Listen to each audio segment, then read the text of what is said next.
Hey guys, it's your Punif, ArchieLuxury. And today guys, I'm on the ArchieLuxury channel and I want to talk about 3 Patek Philippe models that you could buy today, enjoy for a couple of years and reap financial returns. That's correct guys. This is Bargain Hunting 101 with Patek Philippe. Quick wristwatch check. Today I'm wearing a Patek 5035. This is an annual calendar. In fact, it's not just an annual calendar, it's the world's first annual calendar. So guys, let's have a talk about this. So many people in the watch, I got my cup of tea. See, I'm not trendy drinking coffee, I'm drinking tea. This is English breakfast, Twinings English breakfast tea. Lovely cup of tea. So, guys, everyone's gone crazy. Rolex, Rolex, Rolex. We love our Steel Sports Rolex. We love all the Rolexes are gone crazy. But if we stand back a bit and say, okay, what would we invest in? Some quality timepieces for the future. What would we invest in that's going to be pretty safe and could have a very good return? What can we invest in? And in the watch collecting world, there is one brand alone, Patek Philippe. It's like in the automotive world, Rolls-Royce. It is rightly or wrongly considered the watch. So I'm going to discuss with you today 3 Patek Philippe models that I think hold amazing potential. That's correct. Okie dokie dokalukalus. Okay, so let's begin. First model. And it's actually the wristwatch that's on my wrist. The Patek Philippe 5035. It also includes things like the 5056, the platinum version of this with the moon phase, the 5036. So the early Patek annual calendars. 5035, 5036, 5056, which was the platinum version of the 5036. Any metal, the metals they came in, yellow gold, rose gold, white gold, and if they didn't have a special model, platinum if it was available. Any of these here has really got some huge potential. These are watches that came out in the mid to late 90s, and they were the start of Patek's simple complications, useful complications. And what that really encompassed was the fact that before this point in time, before the mid-90s, if you wanted a complicated Patek, you either went for a perpetual calendar or you went for a Calatrava with date. So there was no in-between ground there. The 5035, when it came out, it was around about just under the $20,000 US mark. And it was perfectly placed because a Calatrava you could get for about $10,000 at the time. And a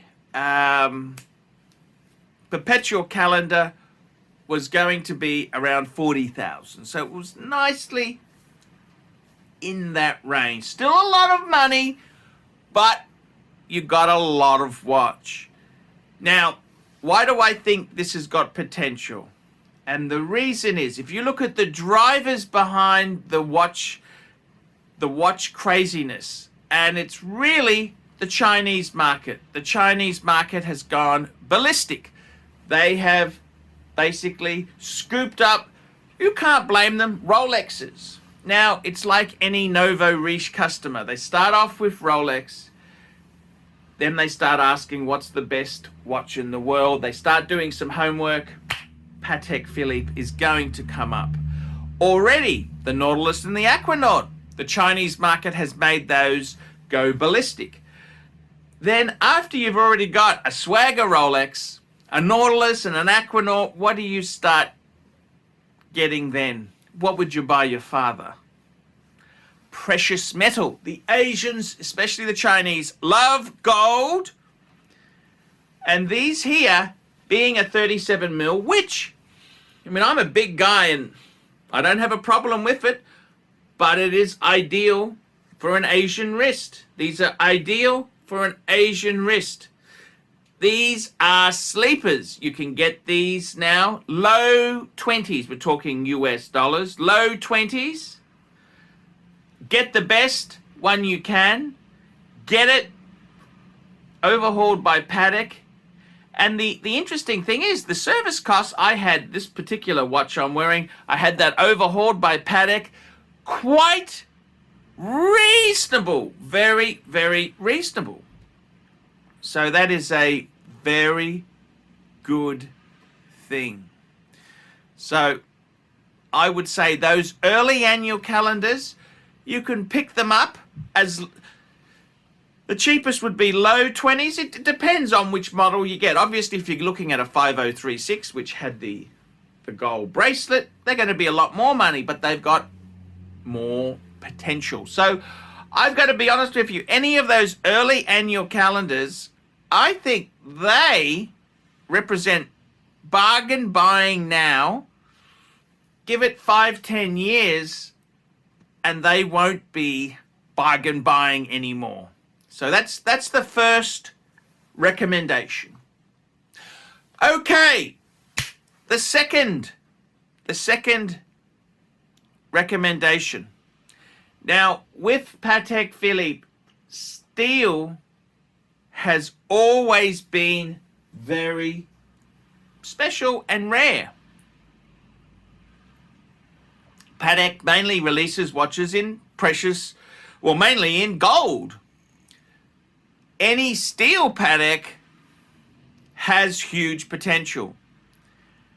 And one of the underrated lines is the Patek Neptune line. These were available in steel and gold, and solid gold. Now, the Neptune line, it was a very interesting play. It was like a crossover watch. It wasn't a sports watch, it wasn't a dress watch, it was between the two. It's kind of like a single-breasted suit. No, it's not a tuxedo, but it's a usable, highly scalable type of piece of jewelry for a man. Absolutely great fundamentals. Now, the Neptune line, it came out, it was kind of Patek Philippe's attempt at doing the Cartier Santos, which wasn't a sports line, wasn't a dress line, it was a very special crossover type line. Now, these, I think the big problem with the Neptune is they were far ahead of their time. They didn't really take off. They weren't a disaster. They just, looking back, they're not really that well known.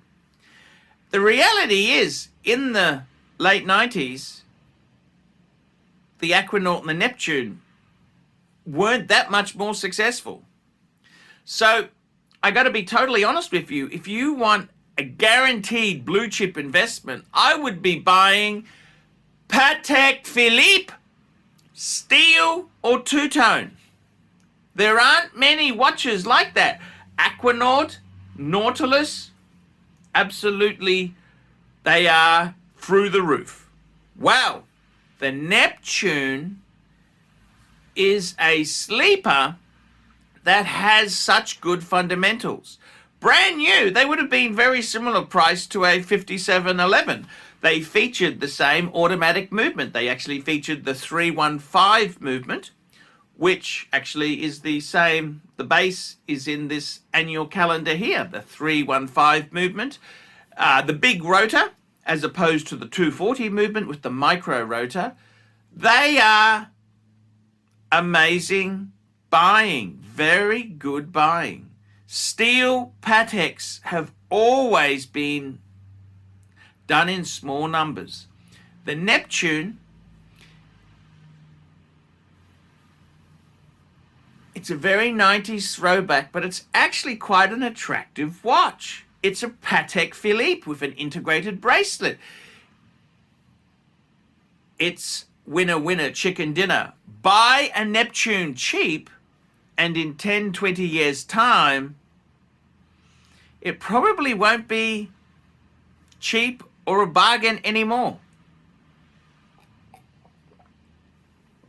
This is exactly the right time to buy.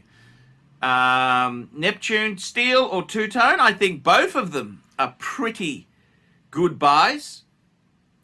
They are a nice looking watch, modern movement. Patek Philippe, it's the best of the best. And they have been sleepers for a number of years.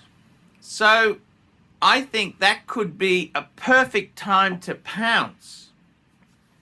Okay, the third model line I want to talk about is the Patek Philippe World Time. Now, I'm talking about the Patek made World Times for a number of times. They stopped in the 60s, and then they reintroduced the World Time in 2000. They released the 5110 family. Now, the 5110, in my opinion, has got huge potential. It's a bit like the Mercedes-Benz Pagoda. Okay, for many, many years, it wasn't the gull wing. And that's the same with the 5110. The valuable ones was the 25, what's the reference? 25, was it 2523, I think it was. So just let me double check that for you. They are the ones that get the big bucks. Yep, 2523, the reference 2523. It's like the Mercedes Gullwing. They were made in small numbers, hugely valuable, talking $1 million Pateks. Well, guess what? The 5110, it's kind of been a little bit soft. It's like the Mercedes Pagoda. It's going to hit it strong. It's going to have its own fan base. These were made in much large quantities than the 2523. However, this was early 2000s. It's got the nicest Guilloche dial. It's a modern size 37mm. And I think it's got the best fonts, the best fonts they've used out of all the modern World Times.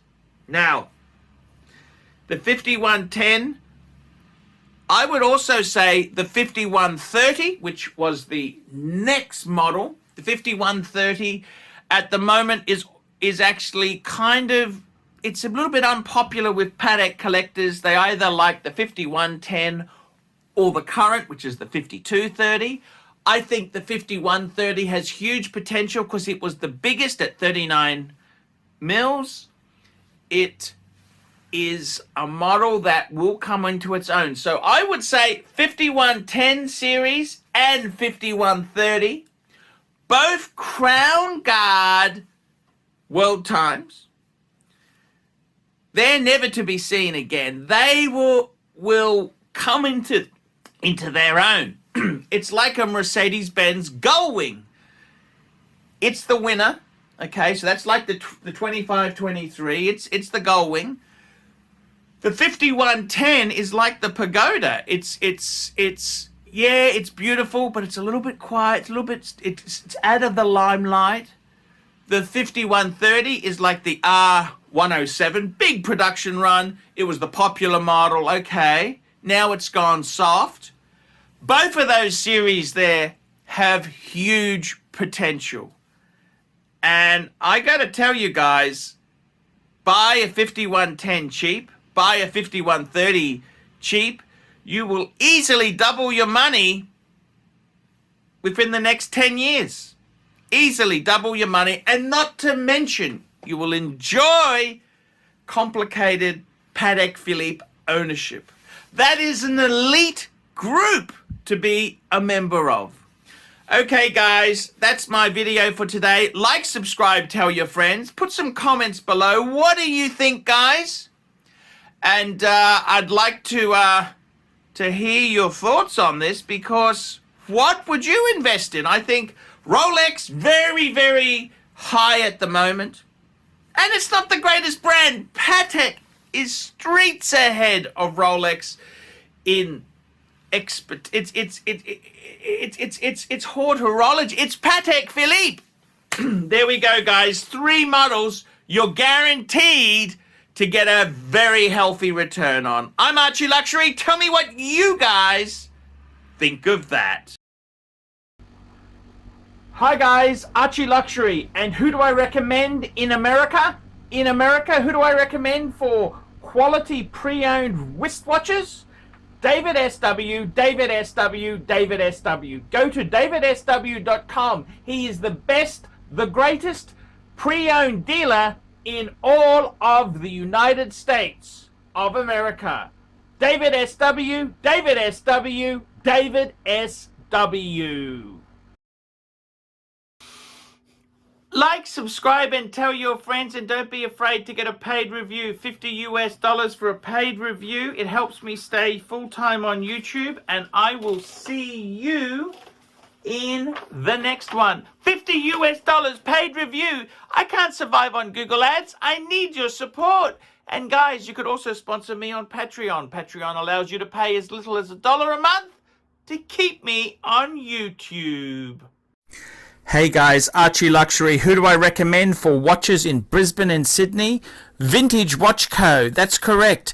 Vintage Watch Co. in Brisbane Arcade in Brisbane and the Strand Arcade in Sydney. Vintage Watch Co. Brisbane and Sydney. Ronnie, I've known him since the late 90s. Ronnie is a top bloke. Luke is a great guy. Vintage Watch Co. That is who I recommend in Australia. Check out Vintage Watch Co. and the guys' amazing range of watches. They also do service and repairs. Vintage Watch Co. That is where the Pontiff goes. You know, some of my Pateks came from Vintage Watch Co. That's right, guys. Vintage Watch Co.